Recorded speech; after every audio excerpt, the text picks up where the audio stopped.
El fiscal de la Corte Penal Internacional, Karim Khan, se reunió con Nicolás Maduro y Delcy Rodríguez tras llegar a Caracas para el lanzamiento de un plan de trabajo en conjunto entre el alto tribunal y el oficialismo.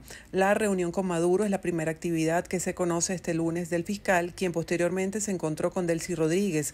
Hasta ahora se desconocen detalles de ambos encuentros y se esperan otras reuniones con el oficialismo venezolano.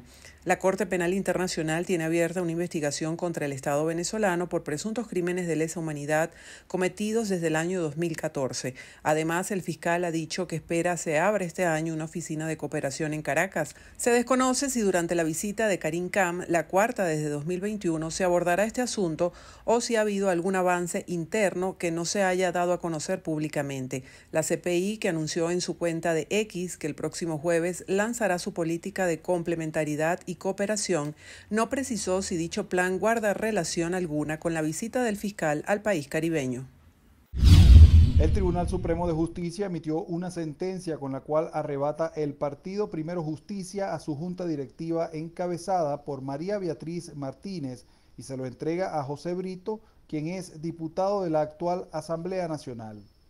Brito, quien también es candidato presidencial, acudió al máximo tribunal del país luego que conoció la sentencia que le entrega hasta la infraestructura física del partido Primero Justicia. Brito aseguró que esta tolda política estaba en un limbo jurídico y que tomará posesión de él inmediatamente.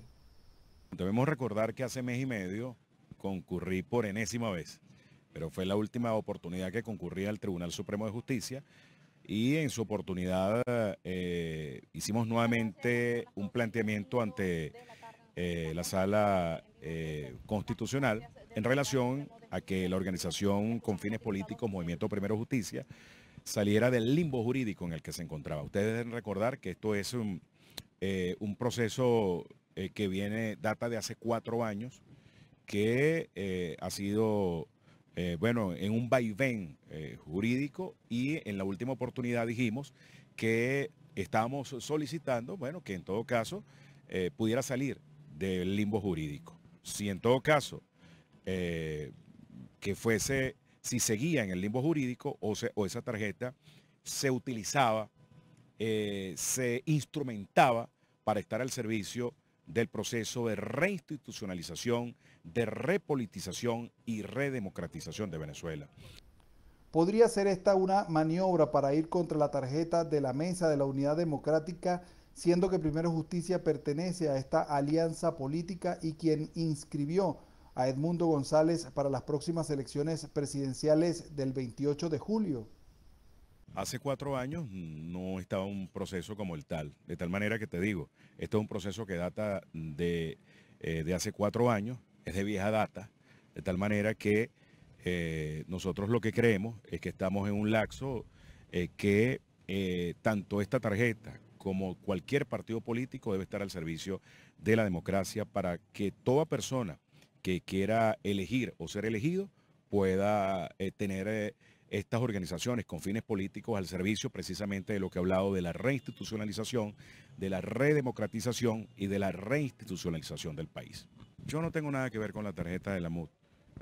No sé quiénes están al frente de la tarjeta de la MUD. En todo caso, ya lo que venga, lo que pueda provenir de allí, es menester de otras instituciones. Nosotros hoy solo estamos atendiendo el llamado de la decisión de una sentencia que, repito, como todos los medios de comunicación lo han reflejado, esto no es nuevo, esto data de hace 4 años.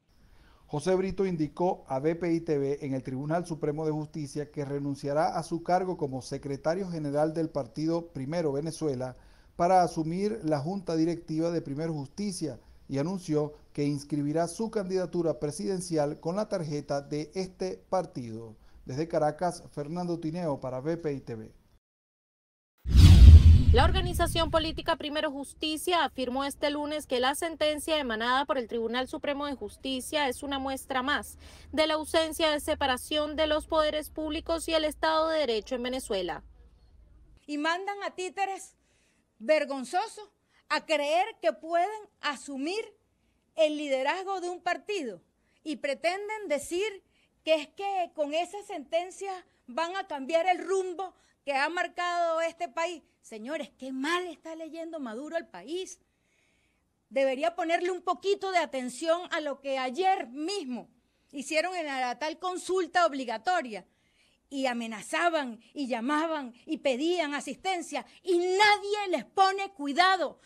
María Beatriz Martínez, presidenta de la Tolda, indicó que esta nueva decisión busca confundir a los electores con el uso de los colores y símbolos de la organización. El diablo está cobrándonos las acciones reiteradas, definitivas y definitorias en la búsqueda de la unidad y el voto para lograr ese gran triunfo que merece Venezuela el 28 de julio. Lo que hoy están haciendo es ejecutar una amenaza que estaba allí latente respecto a los colores, la simbología, el nombre y la tarjeta. Creo que claramente lo que buscan es abrir un espacio para tratar de confundir con una tarjeta de Primero Justicia fuera del lapso, sin cumplir con ningún tipo de reglamento, pero sabemos en dónde están, sabemos qué es lo que hacen, sabemos qué es lo que están buscando y están buscando por todas las maneras de ensuciar un evento electoral como el que tenemos nosotros establecido. Martínez aseguró que en las próximas horas mantendrá una reunión con el jefe de la delegación opositora en el proceso de negociación, Gerardo Blade, para exponer la situación que además ya fue elevada a instancias internacionales. Desde Caracas, Venezuela, Irene Mejías. Organizaciones y expresidentes ven con reserva el venidero evento presidencial en Venezuela. Exhortan a instancias como la Organización de Estados Americanos, Naciones Unidas, entre otros, a velar por unos comicios transparentes y con condiciones para todos los sectores. Así lo afirmaron durante el foro de la Cumbre Concordia Américas que se realiza en la Universidad de Miami, Estados Unidos. Hay un paso importante, esperanzador, que se ha dado. La oposición se ha puesto de acuerdo con un candidato. Pero lo seguiremos viendo con mucha cautela a efectos de ver si efectivamente van a tener la oposición condiciones de competitividad que de nuevo les permita participar. Y creo que la democracia en América Latina está pasando por un momento difícil. Hay mucha expectativa de la gente que no está siendo atendida. Y no es que la gente quiere menos democracia, lo que la gente quiere es más democracia, porque no estamos entregando todo lo que debemos entregar. Entonces no hay que confundirse cuando la gente dice la democracia no funciona, no es que quieren dictaduras, quieren que seamos más eficientes. Yo creo que las sanciones nunca se debieron haber relajado y la demostración es que las tuvieron que reimponer. Eso lo dijimos hace más de 7 meses, ustedes lo recuerdan, lo dije además en el último encuentro que tuvimos en Concordia. Yo creo que haber devuelto a Alex Saab, yo creo que haber relajado esas sanciones frente a ningún tipo de cumplimiento, pues a mi modo de ver, ellos se han dado cuenta que fue prácticamente equivocado. Y creo que las sanciones se tienen que reimponer y creo que hay que poner contra las cuerdas totalmente aislando ese régimen y también lo quiero decir, no se le puede dar validez al intento de manipulación, una vez más que quiere hacer Nicolás Maduro, de las instituciones con apariencia democrática cuando en realidad lo que se trata es de una institucionalidad sumisa a sus deseos. Yo estoy convencido que si el mundo ahora dice, el mundo entendiendo estos tres, el mundo democrático, pero sobre todo Estados Unidos, Colombia, Brasil, el mundo en la papeleta, María Corina libre haciendo campaña, el 28 de julio, todos vamos a cantar Gloria al bravo pueblo que el yugo va a lanzar. El yugo se va a lanzar si permiten esas condiciones.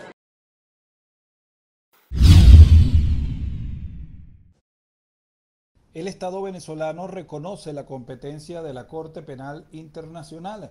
Así lo aseguró Luis Emilio Rondón, miembro de la delegación negociadora de la Plataforma Unitaria, tras la visita del fiscal Karim Khan a Venezuela. El comportamiento de la administración Maduro con respecto a la visita del fiscal de la Corte Penal Internacional, Karim Khan, es congruente con la adhesión de Venezuela al Estatuto de Roma, por lo que deben acatar todo lo que dictamine la Fiscalía y la Corte. El normal funcionamiento de las instancias jurisdiccionales de carácter internacional es una buena señal de que el sistema judicial funciona, de que hay un procedimiento en marcha donde Venezuela es objeto de señalamientos expresos por parte de la Corte Penal Internacional y no corresponde otra cosa sino apoyar esas investigaciones a los efectos de que se determine con absoluta claridad la competencia, la pertinencia y las responsabilidades a que haya lugar en cosas tan serias como es las violaciones de los derechos humanos. Así que nosotros ya casi que nos habituamos a la visita del fiscal de la Corte Penal. Vemos que fue recibido a las más altas instancias, lo que indica que hay también un acatamiento formal por parte del Estado venezolano de la competencia y jurisdicción de este tribunal. ¿Qué significado tiene que se haya abierto la oficina de la Fiscalía de la Corte Penal Internacional en Caracas?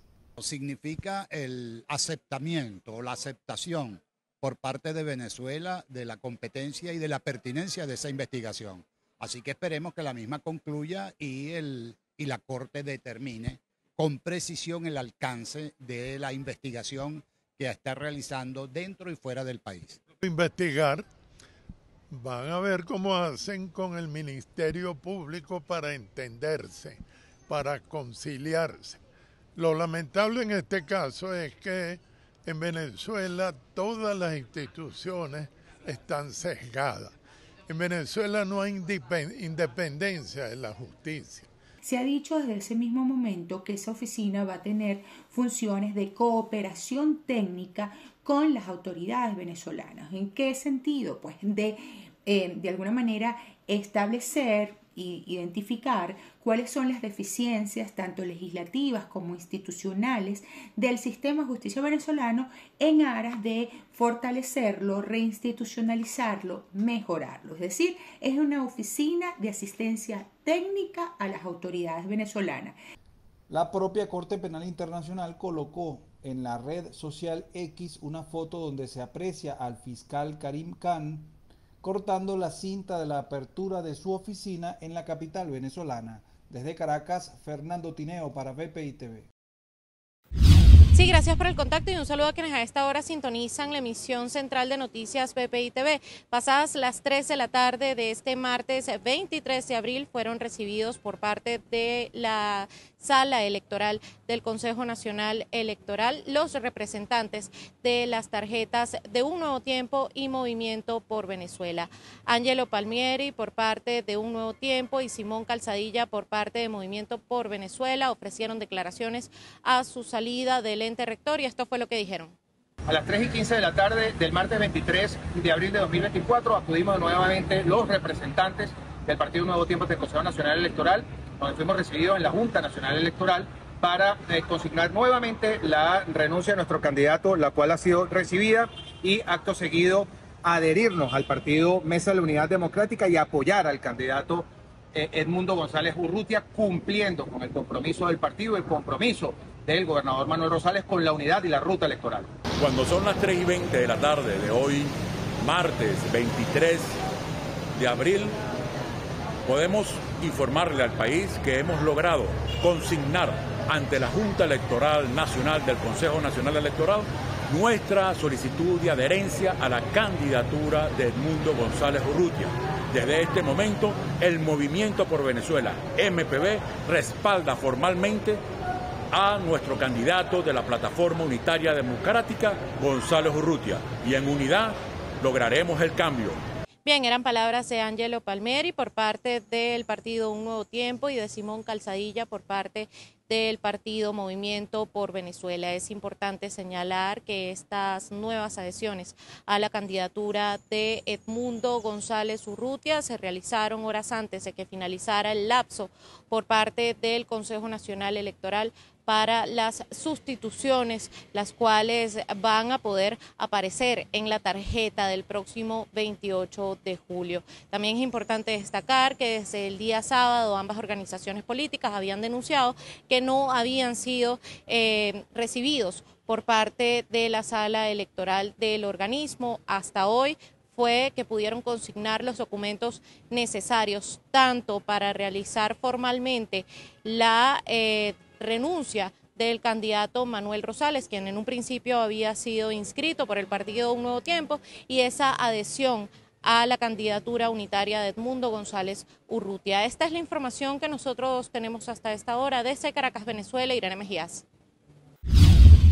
Hay marchas en toda Argentina convocadas por sindicatos estudiantiles, a quienes después se sumaron los docentes y posteriormente respaldadas por organizaciones sociales, sindicatos y fuerzas políticas contra los recortes en la financiación a la universidad pública practicados por el Ejecutivo de Libertario Milei. Aunque el Ministerio de Capital Humano anunció a última hora del lunes lo que días atrás presentó como acuerdo alcanzado con el Consejo Interuniversitario Nacional, el depósito de 10.075 millones de pesos, unos 11 millones de dólares, por el 100% de los gastos de funcionamiento de las universidades nacionales, la marcha sigue adelante. No obstante, el Ejecutivo consideró más temprano que el tema presupuestario está saldado, por lo que el portavoz presidencial Manuel Adorni esto lo transforma claramente en una marcha política. Con esto se refirió a la presencia anunciada de políticos peronistas como el gobernador de la provincia de Buenos Aires, Axel Kicillof,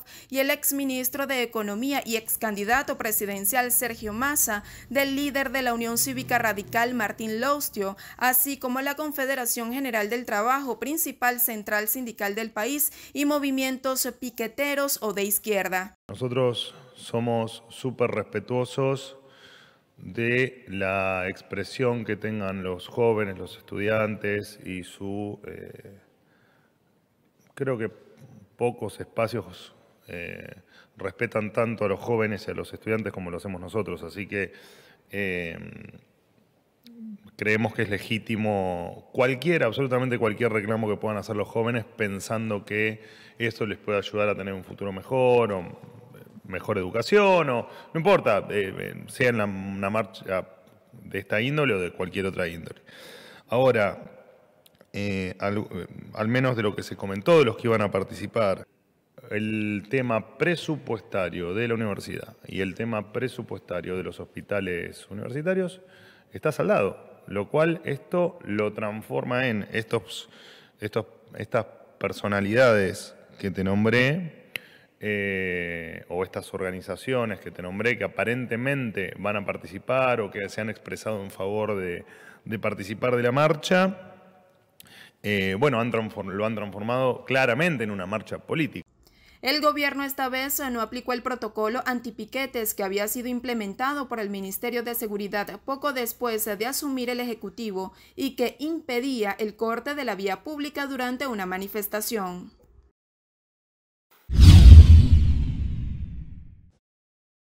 Tomás Guanipa, miembro de esta comisión negociadora que encabeza Gerardo Blay, dijo que fue una reunión muy cordial donde plantearon las garantías que hacen falta en Venezuela para que los ciudadanos acudan libremente a votar. Hablamos de todas las garantías, no solamente las que están contempladas en el informe de observación electoral que hizo la Unión Europea en el año 21, sino las que están registradas también en el Acuerdo de Barbados. No solamente hablamos de las violaciones y los incumplimientos que han habido, sino los retos que tenemos para que en el futuro puedan mejorar las condiciones. Hablamos de también que los memorandos para que esta observación se pueda dar estén enmarcados en las mismas condiciones que se dieron en las elecciones regionales 21 y en los alcances que hemos tenido en los acuerdos que hemos ido consiguiendo, como el de Barbados en el año pasado. Por lo tanto, ha sido una reunión franca, ha sido una reunión en la que hemos hablado de cada detalle. ¿Cómo siguen las negociaciones? Lo que no vemos frente a las cámaras. La verdad es que ese tablero de negociación que tiene dos partes, la negociación entre venezolanos y la negociación que hay entre quienes están en el poder y la administración Biden, yo creo que es una cosa que no debe parar y que debe mantenerse en el tiempo, que es demasiado importante y que se tiene que traducir en cosas que sean de beneficio para el pueblo de Venezuela. Mientras tengamos en el centro los intereses de millones de venezolanos, creo que un proceso de negociación siempre va a ser importante y va dando sus frutos, que a veces son silenciosos, pero que ocurren en función de poder garantizar que la gente vote y que Venezuela pueda entrar en un espiral democrático que nos devuelva la paz, la tranquilidad y el derecho a progresar. Tomás Guanipa aseguró que el regreso de los miembros de la Oficina del Alto Comisionado para los Derechos Humanos a Venezuela es una buena noticia, sobre todo para los familiares y las víctimas de violación a los derechos humanos. Desde Caracas, Fernando Tineo para BPI TV. La Contraloría General de la República informó la inhabilitación para ejercer cargos públicos por 15 años a los dirigentes políticos de Primero Justicia, Tomás Guanipa y Carlos Ocariz, además de los alcaldes del municipio de Latillo y Los Alias en el estado Miranda, Elías Ayek y Yossi Fernández, respectivamente. También fueron inhabilitados por 15 años. Mientras que sobre el dirigente de Primero Justicia, Juan Carlos Caldera, pesa una inhabilitación por 12 meses. La resolución de la Contraloría General tiene fecha del 16 de abril de este año. Hasta ahora el ente Contralor no ha detallado los motivos de estas inhabilitaciones.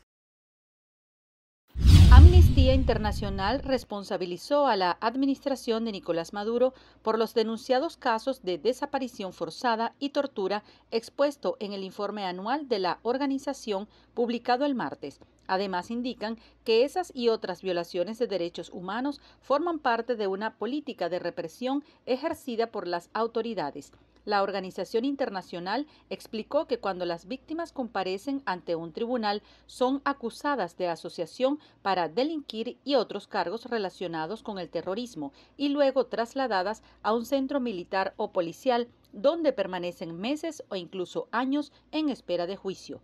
Durante el periodo de observación, cuya fecha de comienzo y corte no son explicadas en el informe, Amnistía Internacional detalló que persistían las tácticas represivas de las autoridades, como la utilización del sistema judicial para silenciar la disidencia y criminalizar a quienes defendían los derechos humanos. Así lo subrayó la organización, que no ofrece números propios sobre estos casos.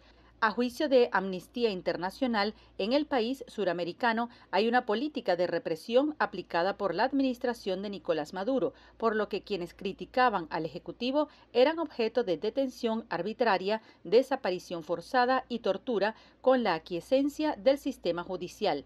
Según el documento, quienes pertenecían o se consideraba que pertenecían a la oposición política sufrían ataques continuamente y corrían peligro de ser objeto de detención arbitraria, tortura y otras violaciones de derechos humanos. El informe también recoge valoraciones sobre la falta de acceso a derechos económicos y sociales de los ciudadanos y cómo esto motivó protestas a las que las fuerzas de seguridad respondieron con fuerza ilegítima y otras medidas represivas. Además, Amnistía Internacional alertó que las condiciones de las prisiones y los centros de detención siguieron empeorando, especialmente el hacinamiento y la provisión insuficiente de comida y agua. El presidente del gobierno español, Pedro Sánchez, decidió cancelar unos días su agenda pública para reflexionar si renuncia a la jefatura del Ejecutivo tras la denuncia contra su esposa Begoña Gómez por supuesta corrupción y comunicará su decisión el próximo 29 de abril. Sánchez lo comunicó en una carta a la ciudadanía que hizo pública a través de la red social X después de que un juzgado de Madrid abriera una investigación contra Gómez por la presunta comisión de delitos de tráfico de influencias y corrupción en los negocios tras la denuncia del sindicato de ultraderecha Manos Limpias.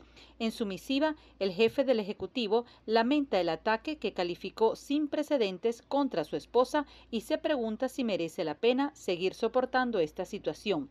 Una pregunta a la que se responde asegurando que no lo sabe y por ello señala que necesita parar y reflexionar con su esposa. La denuncia contra la esposa del presidente del gobierno, fundamentada en noticias de prensa, señala que, prevaliéndose de su condición, habría recomendado o avalado con su firma a empresarios que se presentan a licitaciones públicas.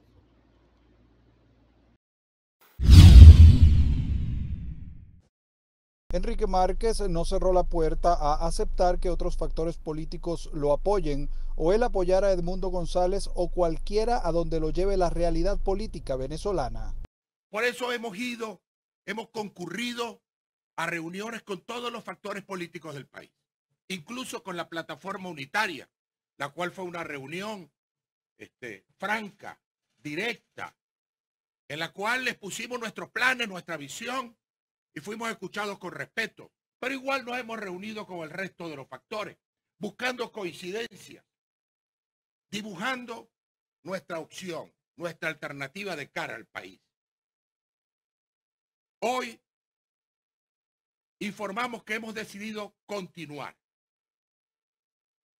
promoviendo nuestra alternativa desde el flanco opositor, desde el flanco del cambio, no desde el flanco de la continuidad, no desde el flanco de la complicidad, sino desde el ángulo de un país que ya no aguanta más. Porque al igual que el 85% de los venezolanos, nosotros no confiamos en este gobierno.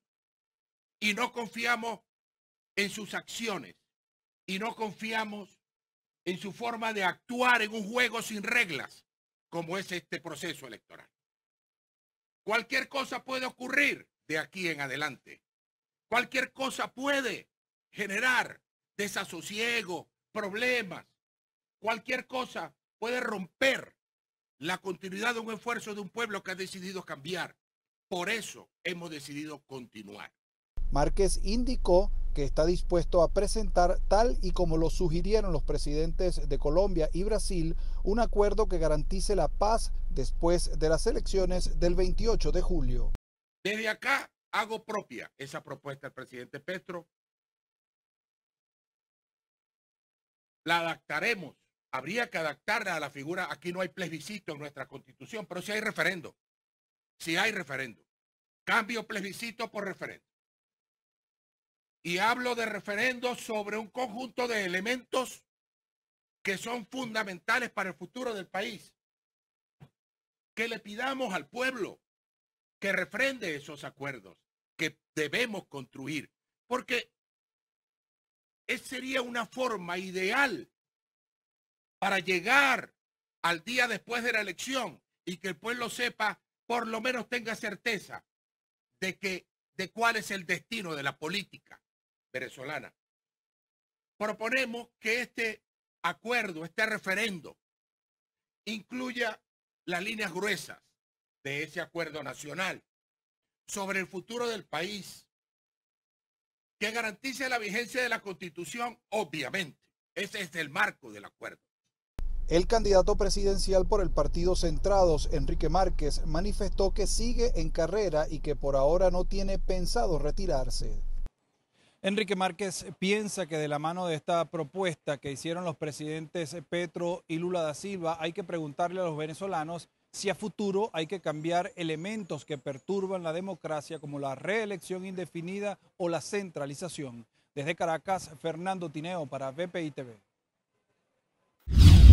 El gremio de trabajadores indicó que en el despacho de la presidencia reposa la propuesta salarial para mejorar los ingresos de los venezolanos. Igualmente indicaron que es necesario salir a protestar el próximo 1 de mayo. El gobierno lo va a aceptar, no lo va a aceptar. Debo señalar que según lo que nos han dicho en las reuniones, está en el despacho del presidente desde el 21 de marzo que hicimos nosotros la propuesta oficial. Eso está en el despacho, estamos esperando una respuesta, hemos insistido y por eso que estamos en esta campaña informándole a la gente para que esté clara qué es lo que tenemos y lo que deberíamos hacer si no son satisfechas medianamente las necesidades de los trabajadores. No creemos el cuentico que son las medidas coercitivas, que las presiones, lo que no, porque si vamos a hablar de eso, que nosotros no defendemos ninguna medida ni sanciones contra Venezuela, pero también me tiene que agregar que la corrupción, la inoperancia, la falta de asertividad en la cuestión de los planteamientos que han hecho económicos también han afectado.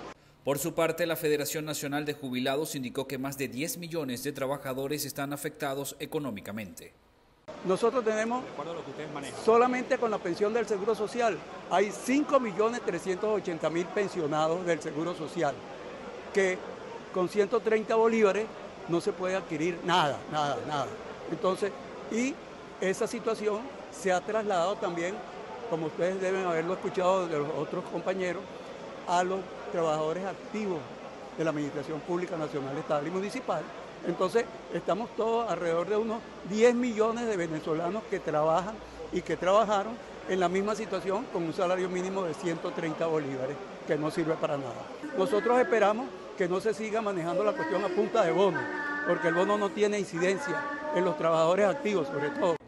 Los jubilados también exigieron la promulgación de la ley de bonos para la compra de medicinas y alimentos. Estas declaraciones fueron ofrecidas durante un foro desarrollado en San Juan de los Morros, dirigido a trabajadores y sindicalistas de esta región llanera. En Guárico, Venezuela, Jorge González.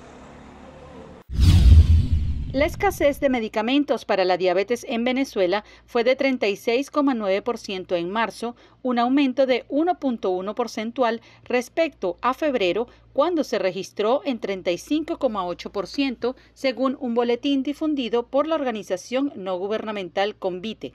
Asimismo, el documento detalló que en San Fernando del Estado Apure y en Caracas fueron los lugares donde se presentó mayor abastecimiento de medicinas para tratar no solo la diabetes, sino también la hipertensión, convulsiones, depresión, diarreas e infecciones respiratorias agudas. Según Convite, en el resto del país, al menos en 2 establecimientos farmacéuticos de cada 10 visitados no se encontraron tratamientos para estos padecimientos. Sin embargo, pese a la ausencia de determinados fármacos, los resultados se mantienen favorables en términos de abastecimiento, añadió la ONG.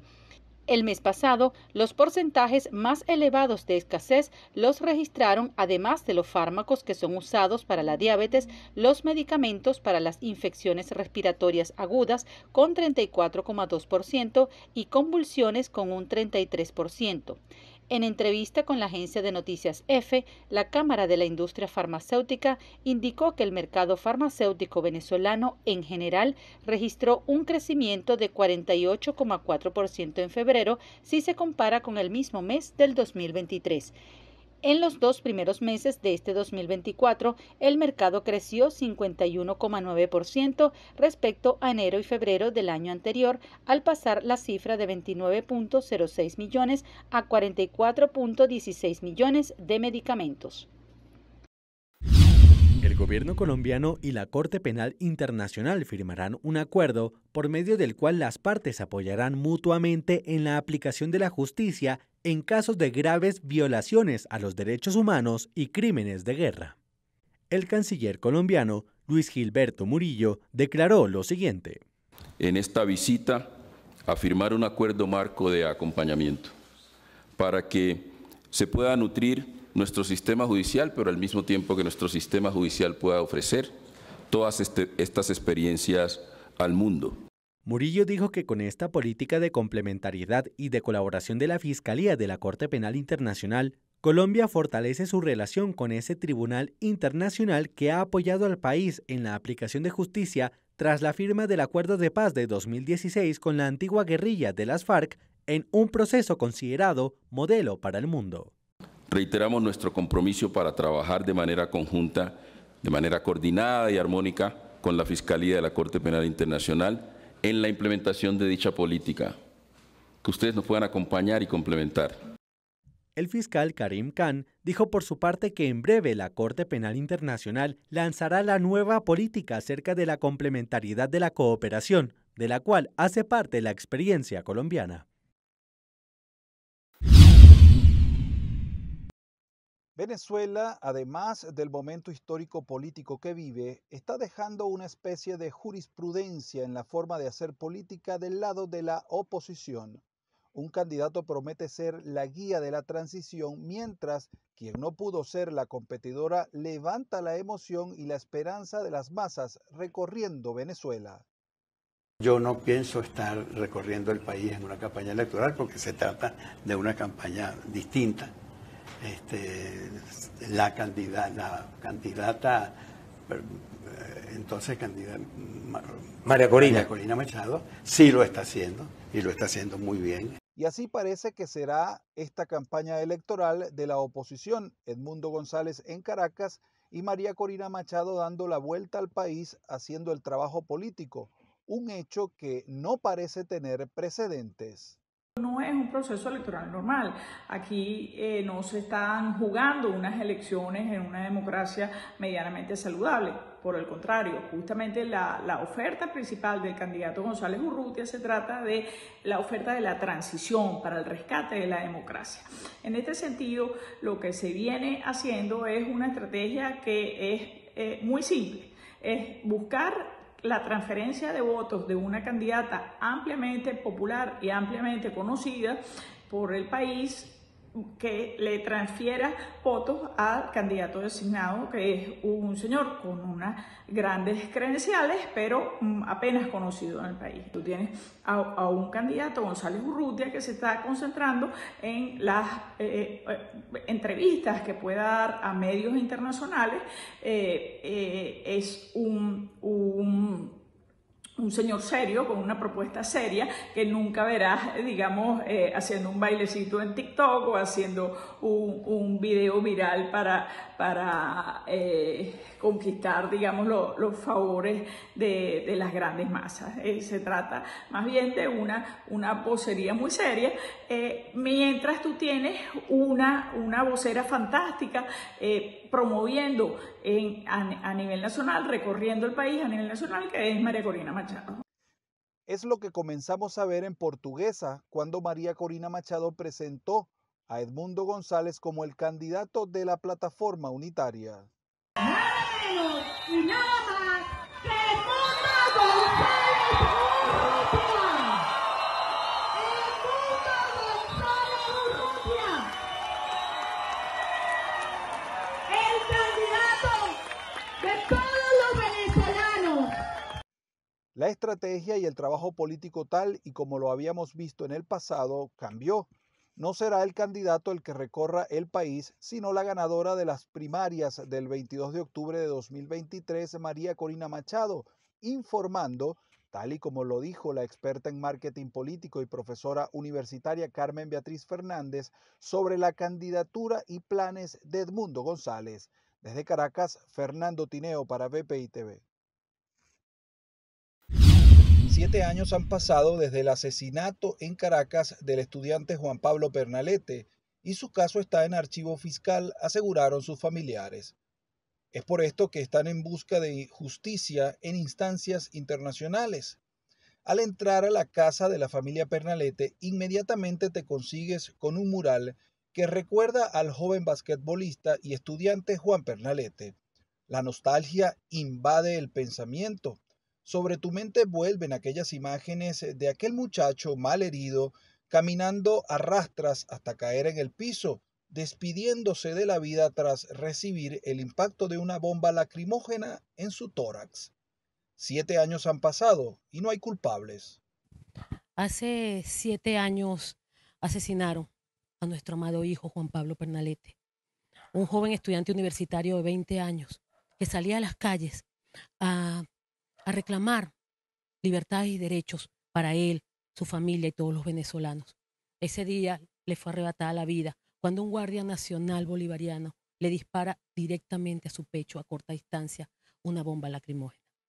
Pero no solamente Juan Pablo está en total impunidad, sino más de 160 jóvenes que fueron asesinados en el año 2017. Más del 94% está sin justicia. Nosotros a 7 años nos hemos enfrentado a un ministerio público que, lejos de darnos justicia, ellos protegen a los victimarios al llevar a los asesinos, tanto el disparador como los cómplices necesarios, a un archivo fiscal. Nosotros apelamos esta decisión, fuimos a un tribunal de control donde la juez ratificó esa medida de este fiscal 62 del Ministerio Público. Nosotros hemos tenido que cruzar fronteras para buscar la justicia que se nos niega en Venezuela. Hemos tenido que ir a todos los organismos internacionales, incluyendo este Tribunal de Justicia Internacional, donde hemos entregado toda la información, donde se evidencia que los asesinatos corresponden a una política de Estado. La ausencia de Juan Pernalete la viven sus padres a diario. Por eso su compromiso con la búsqueda de justicia será hasta el final de sus días, aseguran. Nosotros tenemos que recordar el sacrificio y la gran voluntad de valentía que ellos hicieron al entregar sus vidas buscando sus sueños de libertad, de democracia. Nosotros se los debemos no solamente a Juan Pablo Pernalete, a más de 160 jóvenes que fueron asesinados por ir tras sus sueños, por ir tras sus derechos de democracia. Cuando veo la imagen de mi hijo, no hago más que comprometerme en seguir adelante, en seguir luchando por conseguir la justicia. Y Juan Pablo va a ser el bastión de la justicia para que sigan adelante en la búsqueda de la justicia a los otros padres que hasta el día de hoy también es denegada su justicia. Las medallas en una esquina de la casa. La pintura de Jesús recibiéndolo con un balón en el cielo. Un ángel pintado en su universidad haciendo una clavada. Son pinceladas que retratan la vida de una persona que ya no está físicamente, pero su lucha, como la de tantos otros, marcó a una sociedad que desea vivir en libertad. Desde Caracas, Fernando Tineo para BPI TV. El canciller encargado de Colombia, Luis Gilberto Murillo, anunció que desde el Ejecutivo van a sacar adelante una resolución de reunificación familiar y visas especiales de trabajo. Estamos con el director de Migración, Fernando García, sacando adelante una regulación que permite la reunificación familiar. Familias de migrantes que tienen niños y niñas van a poder estar aquí y acogerse al país y tener garantizado su tranquilidad a través de un estatus legal. Pero también lo vamos a hacer con visas especiales de trabajo para la población en movilidad humana, en necesidad, que aunque no tiene niños y niñas, sí han escogido este país para contribuir al país. Murillo no se pronunció ante la presunta resolución que exigiría pasaporte vigente a venezolanos para ingresar al país. Sin embargo, recordó que desde la Fundación Pública no se deben poner obstáculos para atender la movilidad humana. Tiene que entenderse de la función pública, que la función pública no es poner obstáculos a la población en movilidad humana, sino facilitarle su movilidad. Y me refiero a esto porque hace poco tuvimos hubo mucha discusión sobre algunos obstáculos más que estábamos colocándole de pronto a un grupo de la población migrante. En primer lugar, la población en movilidad humana, la distinción por países a veces es secundaria cuando usted está en movilidad humana. Y en segundo lugar, no podemos ponerles obstáculos, tenemos que entender que aquí estamos para servirle a esa población. Y la Cancillería y Migración Colombia tienen que asumir esa responsabilidad como la han estado asumiendo. Y eso es un proceso educativo también interno dentro del gobierno para que se entienda que los principios y los marcos de esta política es distinta. Estas declaraciones las hizo durante la firma de la Resolución 2996 de 2024 que reglamenta el proceso de convocatoria de la Mesa Nacional de la Sociedad Civil para las Migraciones, con el objetivo de hacer efectivo este mecanismo de participación en la población colombiana en el exterior, población retornada y migrante regular en el territorio colombiano.